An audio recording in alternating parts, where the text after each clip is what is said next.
मराठा आंदोलक मनोज जरांगे पाटील यांनी केलेल्या टीकेमुळे भाजपचे नेते आणि मंत्री चंद्रशेखर बावनकुळे हे भावूक झाल्याचं पाहायला मिळालं. मी कधीही मराठा विरुद्ध ओबीसी वादात पडलो नाही असं सांगताना बावनकुळेंच्या डोळ्यात अश्रू तरळले होते.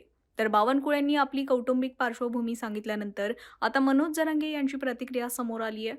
तुम्हाला माफ करतो असं म्हणत तुमच्यावरती व्यंग करणार नाही असं जरांगे यांनी म्हटलंय. दादा, काल मंत्री बावनकुळे यांनी अत्यंत भावूक होऊन आपली कौटुंबिक पार्श्वभूमी सांगत आईचं निधन झालेलं आहे, त्यांना या प्रकरणाचा कसा हे होतंय, त्रास होतोय, भावूक होऊन त्यांनी माध्यमासमोर एक प्रतिक्रिया दिली. याबाबत तुम्ही काय सांगा? काल मला पत्रकार बांधवांनी हा विषय सांगितला की बावनकुळे साहेबांच्या डोळ्याला पाणी आलं आणि ते खूप व्यथित झाले, असं मला पत्रकार बांधवांनी सांगितलं. मी पण रात्री बघितलं, नाही असं नाहीये. मी बघितलं, त्यांनी त्याच्यात त्यांच्या आई माऊलीचा उल्लेख केला, आईचा. बावनकुळे साहेब आणि पुढेही उल्लेख केला की मी मराठा समाजाच्या विरोधात नाहीये, मी हे केलं नाही. बावनकुळे साहेब, मी तुम्हाला जाहीरपणाने सांगतो, मी माझ्या मराठा समाजावरती लय प्रेम करतो. माझ्या मराठा समाजाच्या विरोधात मराठा जरी आला तरी मी सोडत नाही, दुसऱ्याचा बी आला तरी मी सोडत नाही. तुम्ही इतकं रडकुंडीला आलात, मी काय असतं, मी गुडघे टेकायला लावतो. तुम्ही जे रडकुंडीला आलात ना, इतके तर मराठ्यांच्या नादी लागल्यामुळे आलात.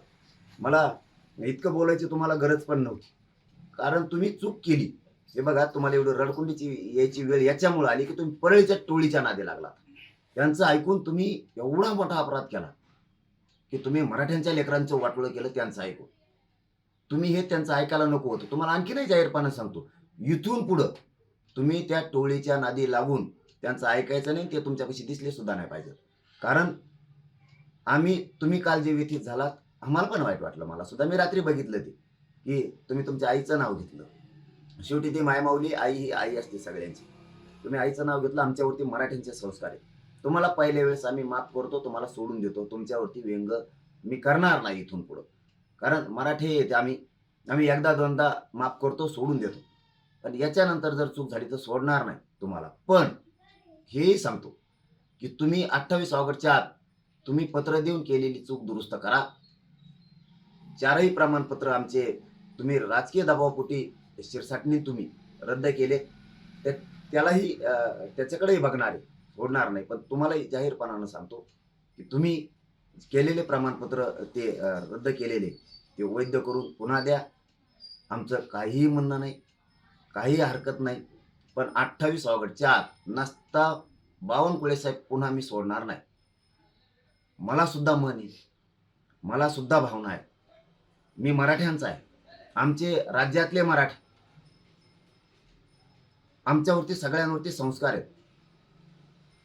तुम्ही आमचं वाईट केलं म्हणून आम्ही तुमच्या मागं लागलो. आम्ही तुमच्या कधीही मागं लागलो नसतो. पण तुम्ही काल जे रडकुंडीला आलात ना, फक्त मराठ्यांच्या नादी लागल्यामुळं. पण तुम्ही बोललातच ना आता की मी मराठ्यांच्या विरोधक नाही, मी मराठ्यांच्या विरोधात काम केलं नाही, मी कधी असं करणारा नाहीये. आणि तुम्ही रडकुंडी आलात, त्याचं कारण सांगतो तुम्हाला. माझ्या मराठ्यांच्या वाट जर कोणी गेलं ना, तर मी त्याला गुडघ्यावरच टेकवितो. आणि तुम्ही रडकुंडीला आलात, उभ्या महाराष्ट्राने ते बघितलं. म्हणून तुम्हाला आम्ही एवढे वेळ सोडून देतो, तुम्हाला मी माफ करून टाकतो, काही हरकत नाहीये. पण इथून पुढं तुम्ही अशी चूक मराठ्यांच्या विरोधात करू नका. मी तुमचं इथून पुढं व्यंग करणार नाही. तुम्हाला आम्ही सोडून दिलं, कारण आम्ही एकदा, मराठ्यात म्हण आहे, एकदा दोनदा सोडून द्यायचं, माफ करायचं. तुम्हाला केलं. पण 28 ऑगस्टच्या आत जर तुम्ही केलं नाही तर बावनकुळे साहेब, मी तुम्हाला सोडणार नाही. जे तुमच्या आईबद्दलचं तुमचं मत आहे तेच आमचं मत आहे. आम्ही भावनिक लोक आहेत मराठ्यांचे, पण आमच्या लेकराच्या अन्नात विष खाल्ल्यावर मी सोडू शकत नाही. हे तुम्ही लक्षात ठेवा. तुमची केलेली चूक तुम्ही 28 ऑगस्टपर्यंत सुधारा. तुम्ही तुमच्या आई माऊलीचं नाव घेतलं आणि मराठा विरोधी नाही मी असं घेतलं, म्हणून आई माऊली हे माऊली येते. त्यामुळं तुम्हाला माझ्याकडून 100% आणि माझ्या मराठा समाजाकडून सुद्धा तुम्हाला आम्ही माफ केलं, सोडून दिलं. तुमचं इथून पुढं व्यंग करणार नाही. पण पुन्हा पुन्हा तेच सांगतो, इथून पुढं चूक मराठ्यांच्या विरोधात तुम्ही करू नका, ही माझी तुम्हाला आग्रह आहे.